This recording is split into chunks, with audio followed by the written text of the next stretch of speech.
نحمده ونصلي ونسلم على رسوله الكريم أما بعد فأعوذ بالله من الشيطان الرجيم بسم الله الرحمن الرحيم ولقد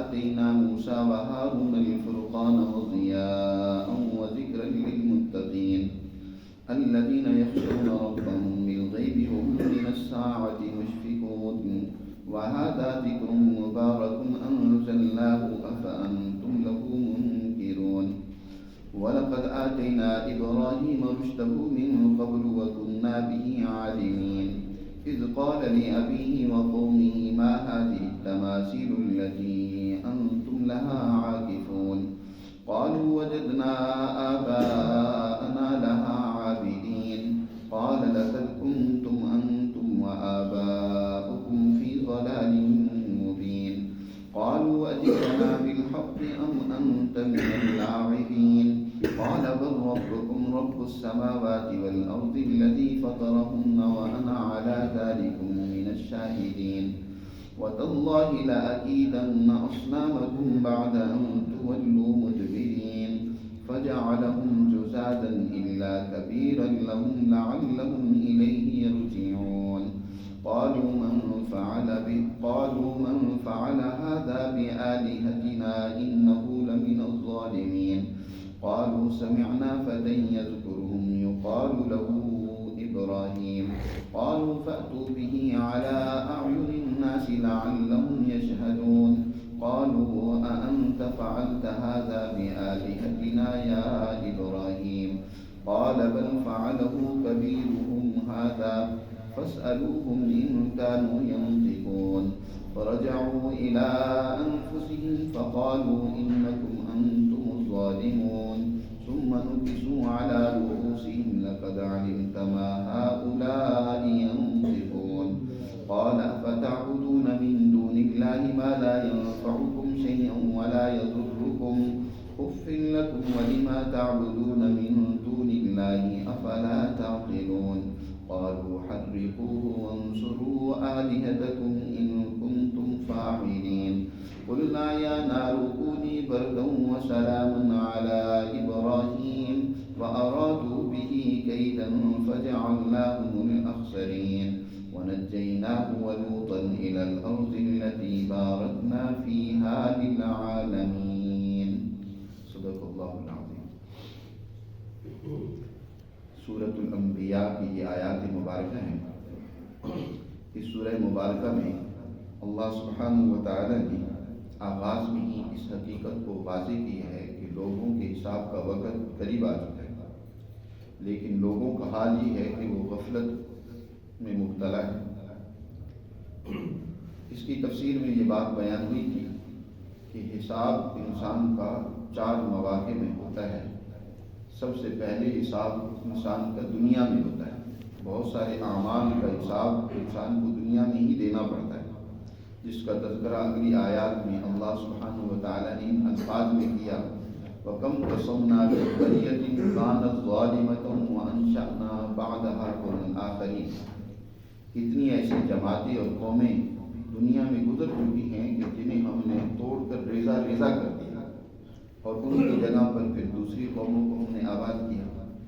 یعنی ان کے ظلم کی سزا، قرآن نے کہا کہ ان کو جو سزا دنیا میں ملی ہے اس کی وجہ کانت ظالمۃ، انہوں نے ظلم و فساد کا بازار گرم کیا ہوا تھا، اس کی وجہ سے ہم نے ان کو دنیا میں ہی توڑ کر ٹکڑے ٹکڑے کر دیا اور ان کی جگہ پھر دوسری قوموں کو دی. وَأَنشَأْنَا بَعْدَهَا قَوْمًا آخَرِينَ.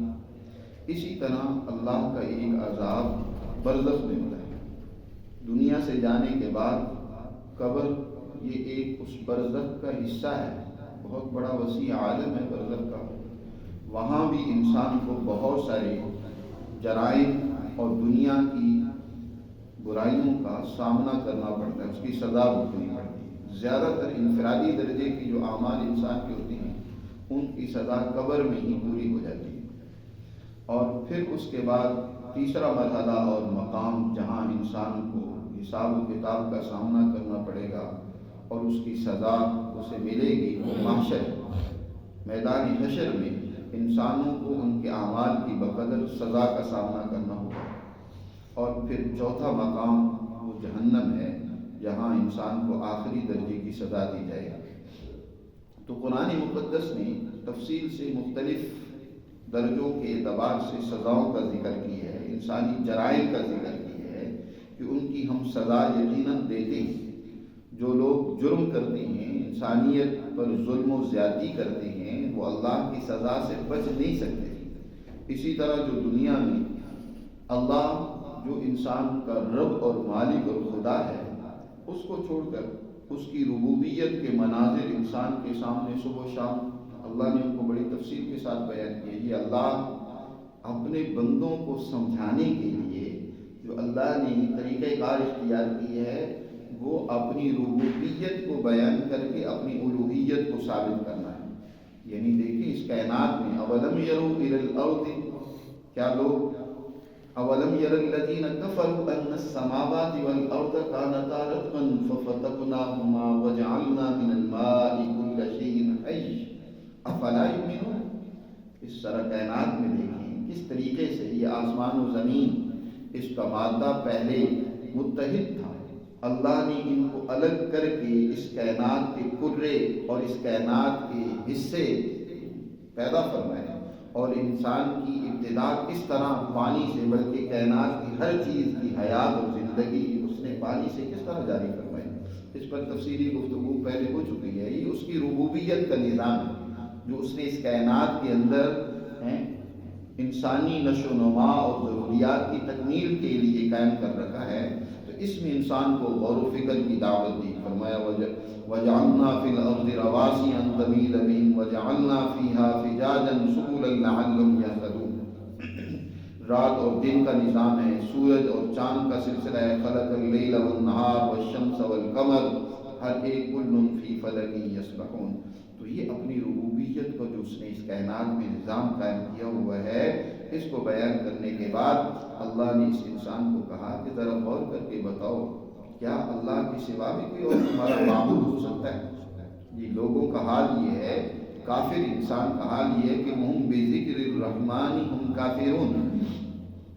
اس کے بعد اللہ نے انسانی اعمال کی جزا و سزا کا بھی تذکرہ کیا کہ یاد رکھو کوئی بھی انسانی عمل اس کی جزا نظر انداز نہیں کی جا سکتی، چاہے وہ چھوٹے سے چھوٹا عمل ہو، معمولی سے معمولی درجے کا عمل ہو، یا بڑے سے بڑا عمل ہو۔ بہر صورت وَنَضَعُ الْمَوَازِينَ الْقِسْطَ لِيَوْمِ الْقِيَامَةِ فَلَا تُظْلَمُ نَفْسٌ شَيْئًا وَإِنْ كَانَ مِثْقَالَ حَبَّةٍ مِّنْ خَرْدَلٍ، چاہے مثقال حبۃ من خردل، رائی کے دانے کے برابر بھی انسان کا عمل ہے، أَتَيْنَا بِهَا، ہم اس کا بدلہ ضرور دیں گے۔ ایسا نہیں ہو سکتا، انسان اگر ارادے کے درجے میں بھی کوئی نیکی سوچتا ہے تو اس کا بدلہ لازمی اس کے اوپر مرتب ہوتا ہے، دنیا میں بھی اور اگلے مراحل میں بھی اس کو یقیناً اس کا بدلہ ملے گا۔ دنیا میں بھی ایک انسان جب اچھی سوچ، مثبت سوچ اپناتا ہے تو اس کے اثرات یقیناً اس کے دل و دماغ پر اس کے اعلیٰ اخلاق کی صورت میں ظاہر ہوتے ہیں، اور جب انسان کوئی بری سوچ اپناتا ہے، برا نظریہ، فکر، ارادہ اختیار کرتا ہے تو اس کے اثرات یقیناً دنیا میں بھی مرتب ہوتے ہیں اور اگلے مدارج میں بھی اس پر مرتب ہوں گے۔ تو چاہے انسان کا ذرہ برابر چھوٹے سے چھوٹا معمولی سے معمولی عمل بھی ہے، اس کا بدلہ لازمی ہے۔ أَتَيْنَا بِهَا وَكَفَى بِنَا حَاسِبِينَ، کیونکہ حساب کرنے والی ذات اللہ کی ہے، تو اللہ تو وہ ہے نا جو ذرے ذرے سے واقف ہے، اسے کوئی عمل، کوئی چیز مخفی اور چھپ نہیں سکتی۔ تو جب حساب کرنے والا اللہ ہو تو پھر کسی اور کے حساب کی کیا ضرورت ہے؟ وَكَفَى بِنَا حَاسِبِينَ، اللہ کا حساب ہی کافی ہے۔ اس کے بعد اللہ سبحانہ و تعالی نے جہاں عقلی طور پر اپنی نظام ربوبیت کے ذریعے سے انسانوں کو سمجھایا، اس طرح ماضی کے واقعات و قصص کے ذریعے سے بھی استشہاد کیا ہے، اس سے بھی انسان کی رہنمائی کی ہے، تاریخ سے بھی انسان کو دلائل کے ذریعے سے اللہ نے اس بات کو سمجھایا۔ حضرت موسیٰ علیہ السلام کا قرآن میں کثرت سے تذکرہ آتا ہے، اور حضرت موسیٰ علیہ السلام کی جو ایک بنیادی اور اہم ترین شان تھی، وہ ماضی کے واقعات سے انسانوں کو سمجھانے سمجھانے کا بھی ایک خاصہ تھا جو اللہ نے موسیٰ علیہ السلام کو عطا کیا تھا۔ خود قرآن نے اس کا تذکرہ کیا ہے، فرمایا وَذَكِّرْهُمْ بِأَيَّامِ اللَّهِ، اے موسیٰ ان کو ایام اللہ کے ذریعے سے نصیحت کریں۔ ایام اللہ یعنی تاریخ سے استشہاد کریں، اللہ کی جو زمانہ گزرا ہے اس میں جو قوموں کے حالات و واقعات پیش آئے ہیں اس کے مطابق جو جزا و سزا کا عمل رہا ہے اور جو انبیاء کی جدوجہد رہی ہے، سچے اولو العزم حق پرست لوگوں نے اس کے لیے جو قربانیاں دی ہیں، جس طریقے سے اللہ کے پیغام انسانیت تک انہوں نے پہنچایا، تو آپ ان کو اپنی قوم کے سامنے بیان کریں۔ وَذَكِّرْهُمْ بِأَيَّامِ اللَّهِ، لہذا یہاں اس سورت کا نام بھی سورت الانبیاء ہے، کیونکہ اس میں انبیاء علیہ السلام کے واقعات سے بھی استشہاد کیا گیا۔ سب سے پہلے اس لیے مختصر سے الفاظ میں حضرت موسیٰ علیہ السلام کا واقعہ بیان ہوا ہے۔ سورہ طٰہٰ میں پیچھے ہم نے بڑی تفصیل کے ساتھ موسیٰ علیہ السلام کا واقعہ پڑھا ہے، لیکن یہاں بڑے مختصر سے چند ایک جملوں میں، ایک دو آیات میں اللہ نے موسیٰ علیہ السلام کے واقعات کو ان الفاظ میں بیان فرمایا۔ وَلَقَدْ آتَيْنَا مُوسَىٰ وَهَارُونَ الْفُرْقَانَ، ہم نے موسیٰ اور ہارون کو الفرقان عطا کی۔ الفرقان کسے کہتے ہیں؟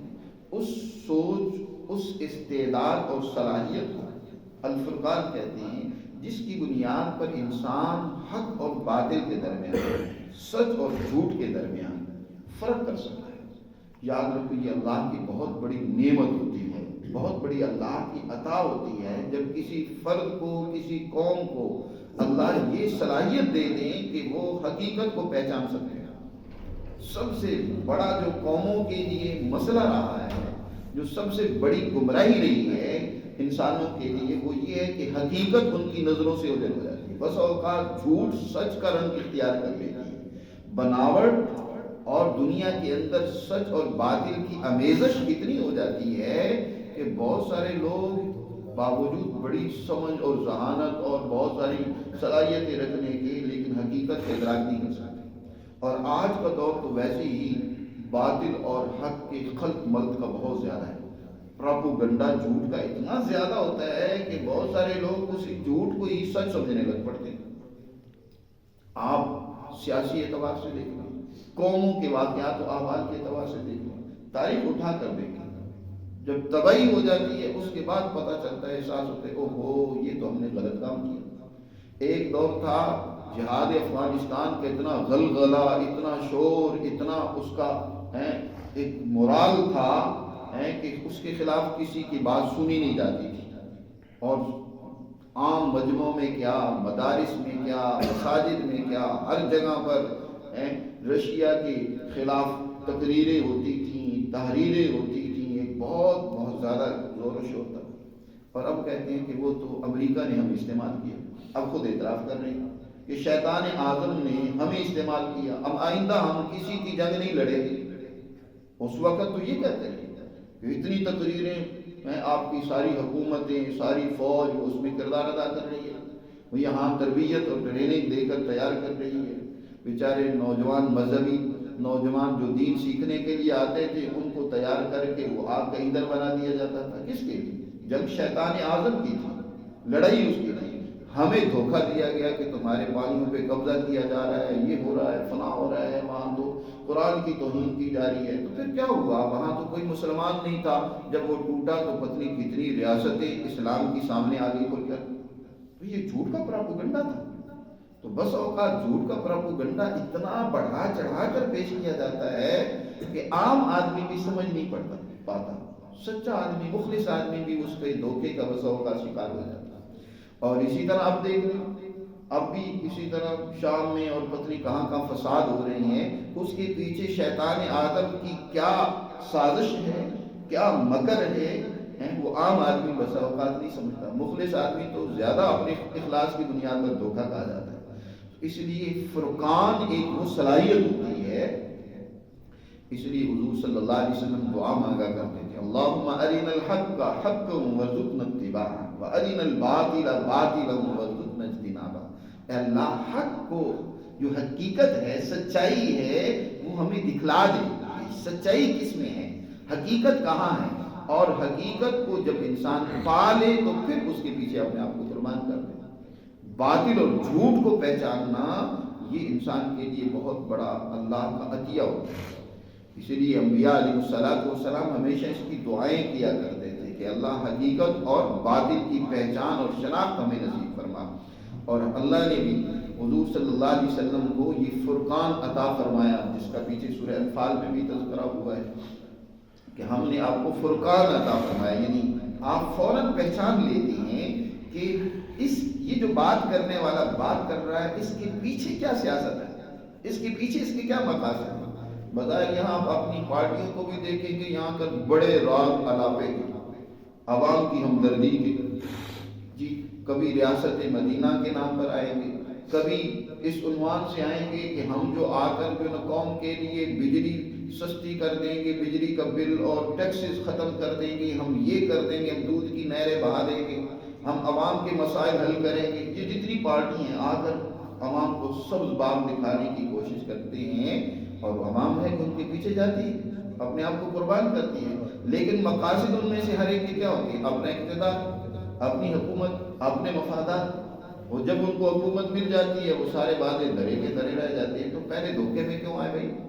ایسے دھوکے والے، دھوکہ دینے والے فراڈیوں کی تو پہچان ہونی چاہیے، ان سے تو برات کا اعلان تم کرتے ہو نماز میں، لیکن عملاً پھر انہی کا حصہ بنے ہوتے ہیں۔ نماز میں تم کہتے ہیں وَنَخْلَعُ وَنَتْرُكُ، ہاتھ اٹھا کر کہتے ہیں اللہ تو گواہ ہے، وَنَخْلَعُ وَنَتْرُكُ مَن يَفْجُرُ، ہر فاجر ظالم سے ہم برات کا اعلان کرتے ہیں، لیکن پھر انہی کی پارٹیوں کا حصہ بنے ہوتے ہیں۔ جی یہاں ہمارا مذہبی طبقہ بھی وہ یا تو پیپل پارٹی کا حصہ ہے، یا مسلم لیگ کا حصہ ہے، یا کسی اور تحریک کا حصہ ہے، اور وہ ساری اسی نظام کی پروردہ پارٹی ہے، اسی سسٹم کو چلانے کی حامی ہے۔ یہ سسٹم وہی ہے، یہ نظام وہی ہے جو برطانوی سامراج نے یہاں کی قوموں کو غلام رکھنے کے لیے بنایا تھا۔ کیا آج تک جو برطانیہ کا بنایا ہوا عدالتی سسٹم اور نظام تھا اس کو چینج کیا گیا؟ وہی کا وہی ہے۔ آپ کی انتظامیہ کی وہی تربیت ہوتی ہے جو برطانیہ نے یہاں مجرموں کو تحفظ دیا جاتا ہے، اور جو حق والا ہے وہ بیچارہ دندنات کو مسکین دھکے کھاتا پھرتا ہے، ظالم اور مجرم دندناتا پھرتا ہے، اور جو بیچارہ مظلوم ہوتا ہے وہ ہاتھ پھیلائے کبھی کہیں کے چکر کبھی کہیں۔ تو یہاں کیونکہ جرم برطانوی ہی کرتے تھے، وہی فسادی تھے، وہی ظلم و زیادتیاں کرتے تھے، تو یہ ساری عدالتیں، یہ سارا انتظامی نظام اور سسٹم ایسا بنایا گیا کہ مجرم کو تحفظ ملنا چاہیے، مظلوم کی داد رسی یہاں نہیں ہوتی۔ تو کیا اس سسٹم کو بدلا گیا کہ مظلوم کو انصاف ملے؟ آپ کی پارلیمنٹ میں بیٹھنے والے کیا کردار ادا کر رہے ہیں؟ جن کو آتا قرآن کی کوئی صورت درست پڑھنی آتی نہیں ہے، تو انہوں نے قرآن کی بنیاد پر انہوں نے اصول سازی کرنی ہے۔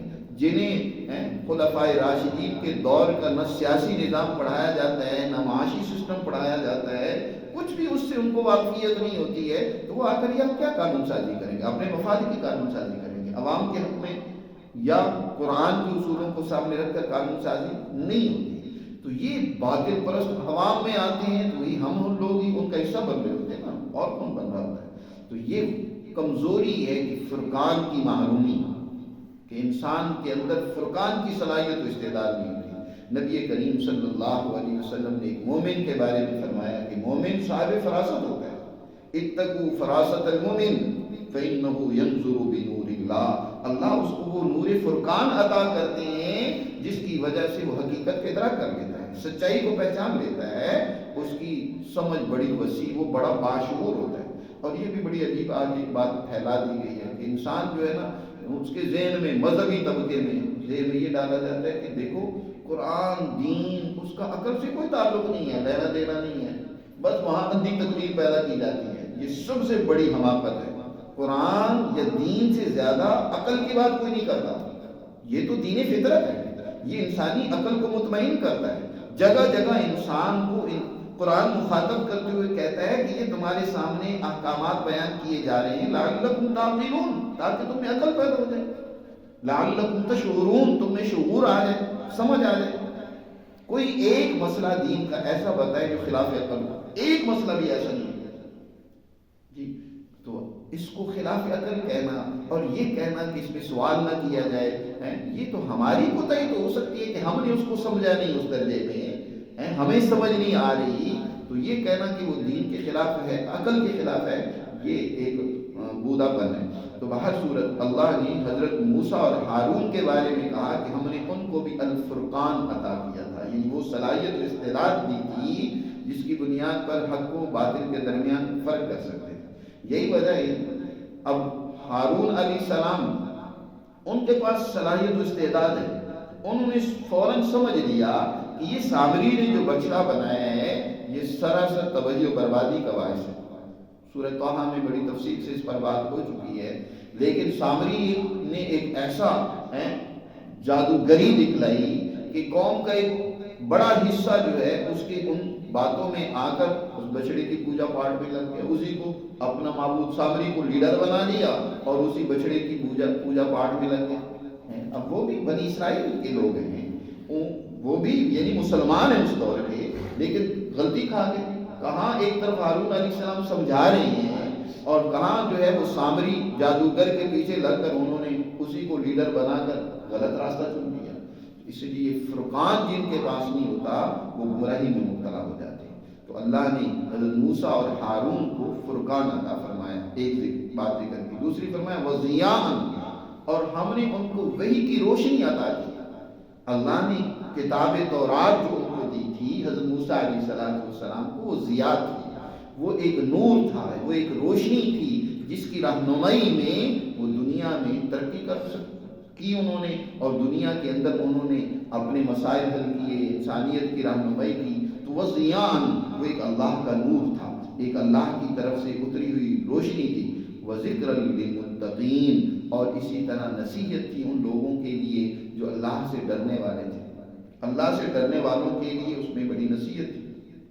متقین کون ہوتے ہیں؟ قرآن نے خود اس کا یہاں تذکرہ کیا ہے کہ متقی کا تعارف یہ ہے الذین یخشون ربهم بالغیب وهم من الساعة مشفقون۔ متقی وہ ہوتے ہیں جن کی عقل کی پرواز اتنی اونچی ہوتی ہے، صرف مادی ہی چیزوں پر ان کی رسائی نہیں ہوتی، بلکہ مادے سے ماورا وراء الورا ذات بحق اللہ سبحانہ و تعالی تک ان کی عقل پہنچ جاتی ہے۔ وہ اس کو پہچان لیتے ہیں، ان کے باطن کا نور اللہ کی معرفت حاصل کر کے اس سے ڈرتا ہے کہ اس کائنات کا مالک خالق ہمارا رب وہ اللہ ہے۔ الذین یخشون ربهم بالغیب، انہوں نے دیکھا نہیں اپنے رب کو، لیکن ان کی اس باطن کا نور اس رب کو پہچانتا ہے اور اس کی عظمت کو جانتا ہے، اس کے مقام و مرتبے سے واقف ہے، لہذا اس کی ہیبت اور عظمت ان کے دل و دماغ پر ایسی غالب ہوتی ہے کہ وہ اس کی عظمت کو سامنے رکھتے ہوئے ڈرتے رہتے ہیں۔ یاد رکھیں، خوف اور ڈر بقدر عظمت ہوتا ہے۔ جتنی انسان کے دل میں کسی کی عظمت ہوگی نہ اتنی ڈر ہوگا۔ اندھیرے میں اگر سانپ ہونا، انسان اس کو سمجھے کہ یہ لاٹھی رکھی ہوئی ہے، لکڑی رکھی ہوئی ہے، تو اسے ڈرے گا نہیں، بے دھڑک اس کو پکڑ لے گا۔ لیکن اگر اندھیرے میں کسی لکڑی کو سانپ سمجھ لے، حالانکہ وہ حقیقت میں سانپ نہیں ہے، لیکن سانپ کی کیونکہ عظمت اور ہیبت اس کے دل میں موجود ہے پہلے سے، اس لکڑی کو اس نے سانپ سمجھا تو وہ بھاگے گا، اس سے دور جائے گا۔ تو ڈر اور خوف بقدر عظمت ہوتا ہے۔ اورنگزیب عالمگیر کا واقعہ ہے کہ اورنگزیب عالمگیر نے ایک دفعہ مجلس مشاعرہ کرنا، ان کا معمول یہ تھا کہ وہ ہر طبقے کو نوازا کرتے تھے، ان کی صلاحیتوں کو جانچا کرتے تھے، اور جو جس میں صلاحیت ہوتی تھی اس کے مطابق اس کو ذمہ داری دی جاتی تھی، اس سے کام لیا جاتا تھا، لوگوں کو ایسے بیکار اور فضول نہیں رکھا جاتا تھا۔ تو ایک دفعہ اس نے کہا کہ یہ شاعر طبقہ کافی سارا ملک میں اپنی صلاحیت شعر و شاعری میں ضائع کر رہا ہے، ذرا ان کو بھی تو پرکھیں، ان میں کیا صلاحیت ہے، اس کے مطابق کو کوئی ذمہ داری دی جائے۔ تو اس نے ایک دفعہ مجلس مشاعرہ کرنا، یہ غالب اکبر کا واقعہ ہے، اورنگزیب عالمگیر کا نہیں، اکبر کا۔ تو مجلس مشاعرہ کرنا، اب اس میں شعراء کو بلایا گیا اور کہا گیا کہ انعام اکرام سے بھی نوازا جائے گا۔ ایک دیہاتی آدمی وہ بھی آیا، اس نے بھی ایک شعر کا چند الفاظ شعر کے وہ لکھ رکھے تھے اور کہا کہ میں بھی وہاں اس مجلس کے اندر شعر و شاعری کروں گا، اکبر کی شان میں قصیدہ اس نے لکھا ہوا تھا۔ اب جو بھی آتا تھا شاعر، اس کی جانچ پڑتال ہوتی تھی، نام وغیرہ معلوم کیا جاتا تھا، اس کا وہ کلام سنا جاتا تھا پہلے مجلس میں سنانے سے پہلے کہ کس درجے کا کلام ہے۔ تو وہ کلام جو لکھ کر لے آیا وہ کلام تھا: ماں بجرک بڑ ہرے ہرے پتوا میں لال لال پھل، اکبر بادشاہ کی نخل۔ درختوں میں سب سے بڑا درخت جو ہوتا ہے نا وہ بوڑ کا درخت ہوتا ہے، جس کے لال لال پھل ہوتے ہیں اور بڑی بڑی اس کی مونچھیں اور داڑھی ہوتی ہے، اس کے جو لٹکے ہوئے ہوتے ہیں تو اس کو داڑھی سے تعبیر کیا اس نے، اور ساتھ کہا اس نے اکبر بادشاہ گیدی خر، اکبر بادشاہ جو نا وہ گدھے کا بچہ ہے۔ اب جب وزیر نے یہ سنا وہ تو لرز اٹھا، کانپ گیا۔ اب اس نے کہا کہ اس نے تو خود مرنا کیا تھا، مجھے بھی مروائے گا؟ کہ بڑے مجمع میں جب بادشاہ کو گدھے کا بچہ کہے گا، گالی دے گا، تو اس کو سزا ہی ملے گی، انعام کیا مل رہا ہے؟ تو وزیر نے کہا کہ جناب چودھری صاحب آپ کا شعر تو بڑا عمدہ ہے، لیکن یہ آخری مصرع ٹھیک نہیں ہے، اس کو ذرا تبدیل کر دیں، یوں کہیں اکبر بادشاہ باہرو بر۔ اکبر جو ہے نا وہ خشکی اور تری کا بادشاہ ہے۔ اس نے کہا ٹھیک ہے چلو میں یوں ہی کہہ دوں گا۔ اب وہ مجلس میں مجمع میں اس کا بھی نام پکارا گیا، تو اس نے جو وزیر نے سکھایا تھا اس کے مطابق شعر پڑھ دیا کہ ماں بجرک بڑ ہرے ہرے پتوا میں لال لال پھل، اکبر بادشاہ گیدی باہرو بر۔ اکبر بھی بڑا ذہین سمجھدار بادشاہ اور حکمران تھا۔ اس نے کہا کہ چودھری صاحب شعر تو آپ کا بڑا اونچا ہے، لیکن یہ آخری مصرع لگتا ہے یہ آپ کا نہیں ہے، آپ نے کسی اور سے لیا ہے۔ اس نے وہی گالیاں دینا شروع کر دی، تمہارے وزیر کی ایسی تیسی کی، یہ اس کا سکھایا ہوا ہے، وگرنہ میرا شعر تو یہ تھا اکبر بادشاہ گیدی خر، اکبر بادشاہ نے گدھے کا بچہ ہے۔ اس نے کہا ہاں اب درست ہوا یہ شعر، چنانچہ اس کو انعام و اکرام دے کر نوازا گیا۔ اب یہاں جو دیکھنے کی بات ہے وہ یہ ہے کہ وزیر ڈر رہا ہے اور وہ ایک دیہاتی آدمی ہے، اسے کوئی ڈر نہیں ہے، وہ بھرے مجمع میں گالیاں دے رہا ہے۔ کیوں؟ اس لیے کہ اس کے دل میں بادشاہ کی کوئی عظمت نہیں ہے، اس کے مقام و مرتبہ سے وہ واقف نہیں ہے، لیکن وزیر جانتا ہے بادشاہ کے اختیارات کو، اس کی عظمت کو جانتا ہے، اس لیے وہ ڈر رہا ہے۔ یہی وجہ ہے کہ نبی کریم صلی اللہ علیہ وسلم کے جو پاس رہنے والے صحابہ ہوتے تھے وہ حضور سے حضور کی عظمت کے پیش نظر سوال نہیں کرتے تھے، ان کو ہمت نہیں ہوتی تھی، وہ اس انتظار میں رہتے تھے کہ کوئی دیہاتی آئے حضور سے سوال کرے گا اور ہمیں بھی علم و عرفان نصیب ہوگا۔ دیہاتی آ کے بے تکلف بے دھڑک حضور سے پوچھ لیتے تھے، سوال کر لیتے تھے۔ تو جس کے دل میں جتنی عظمت ہوتی ہے اتنی خوف ہوتا ہے۔ تو یہ لوگ متقین وہ ہیں جو اللہ کی عظمت کو انہوں نے پہچان لیا ہے، اللہ کے مقام و مرتبہ کو سمجھ لیا ہے اس فرقان کے نتیجے میں، اس لیے اس سے لرزاں ترساں رہتے ہیں۔ الذین یخشون ربهم بالغیب، اور پھر اس سے بھی ان کو ڈر لگا رہتا ہے کہ کل جو حساب و کتاب ہونا ہے وہ حساب و کتاب کا معاملہ بھی کوئی معمولی نہیں ہے۔ اس اللہ سبحانہ و تعالی جو کہہ رہے وَكَفَى بِنَا حَاسِبِينَ، ہم حساب لینے کے لیے کافی ہیں، اللہ کا حساب لینا ہے تو کیا بنے گا؟ تو وہ ان کے سامنے کل قیامت کا وہ منظر بھی ہوتا ہے، وَهُمْ مِنَ السَّاعَةِ مُشْفِقُونَ، اس گھڑی سے بھی ڈر رہے ہوتے ہیں جو گھڑی اللہ کی طرف سے مجرموں کی سزا کے لیے مقرر ہے، ساعت، اس سے بھی ان کو ڈر ہوتا ہے۔ تو یہ انسان جو فہم و فراست والا ہوتا ہے نا، جس کے پاس بصیرت ہوتی ہے، وہ صرف دنیا تک ہی محدود نہیں رہتی اس کی فہم و بصیرت، کیونکہ یہ دنیا تک کا نظام نہیں ہے بلکہ آگے بھی چل رہا ہے۔ یہ برزخ، حشر اور اگلا نظام یہ اسی دنیا کا تسلسل ہے۔ تو ان کی عقل و بصیرت اتنی بلند ہے کہ وہ سمجھ گئے ہیں کہ کل قیامت کے دن کیا ہونا ہے، لہذا وہ اس کو بھی سامنے رکھتے ہوئے ڈرتے رہتے ہیں اور اللہ سے اس دن کے اندر معافی کی درخواست کرتے رہتے ہیں۔ فرمایا جیسے ہم نے موسیٰ اور ہارون کو فرقان دی، ان کو جو ہے ضیاء دی، اور اسی طرح ان کو ذکر للمتقین دی، اے پیغمبر وَهَذَا ذِكْرٌ مُبَارَكٌ أَنزَلْنَاهُ، یہ قرآن بھی ایک بابرکت ذکر ہے، نصیحت ہے، ایک رہنما کتاب ہے جس کو ہم نے آپ کی طرف نازل کی۔ انزلناہ، کیا یہ ہم نے کتاب نازل کی ہے، من قبل وَكُنَّا بِهِ هَذَا ذِكْرٌ مُبَارَكٌ أَنزَلْنَاهُ لہو منکرون، لیکن تمہارا حال یہ ہے منکرو کہ تم اس کا انکار کیے جا رہے ہو۔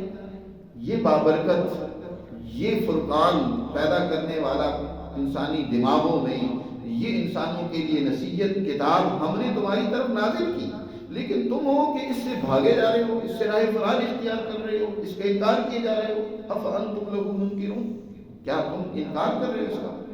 تو قرآن بابرکت، وہ بابرکت کتاب ہے جس کے نتیجے میں انسانیت دنیا میں بھی ترقی اور کامیابی سے ہمکنار ہوتی ہے، اور آخری تمام مدارج و مراحل میں بھی وہ کامیاب ہوتی ہے۔ حضور نبی کریم صلی اللہ علیہ وسلم نے فرمایا تبرک بالقرآن، قرآن سے برکت حاصل کیا کرو، فإنه کلام اللہ وخرج منہ، یہ اللہ کا کلام ہے، اللہ کے اندر سے نکل کر آیا ہے۔ انسانیت کی رہنمائی کے لیے اللہ نے اپنے پیغمبر صلی اللہ علیہ وسلم کے ذریعے سے اپنے بندوں کو عطا کیا ہے۔ بڑی بابرکت کتاب ہے، اس سے برکت حاصل کرو، اس کو سیکھو، اس کو پڑھو اور اس سے رہنمائی حاصل کرو۔ انزلناہ افانتم لہ منکرون، اور آج یہی حال ہے مسلمان کا کہ قرآن سے بیگانہ ہو گیا۔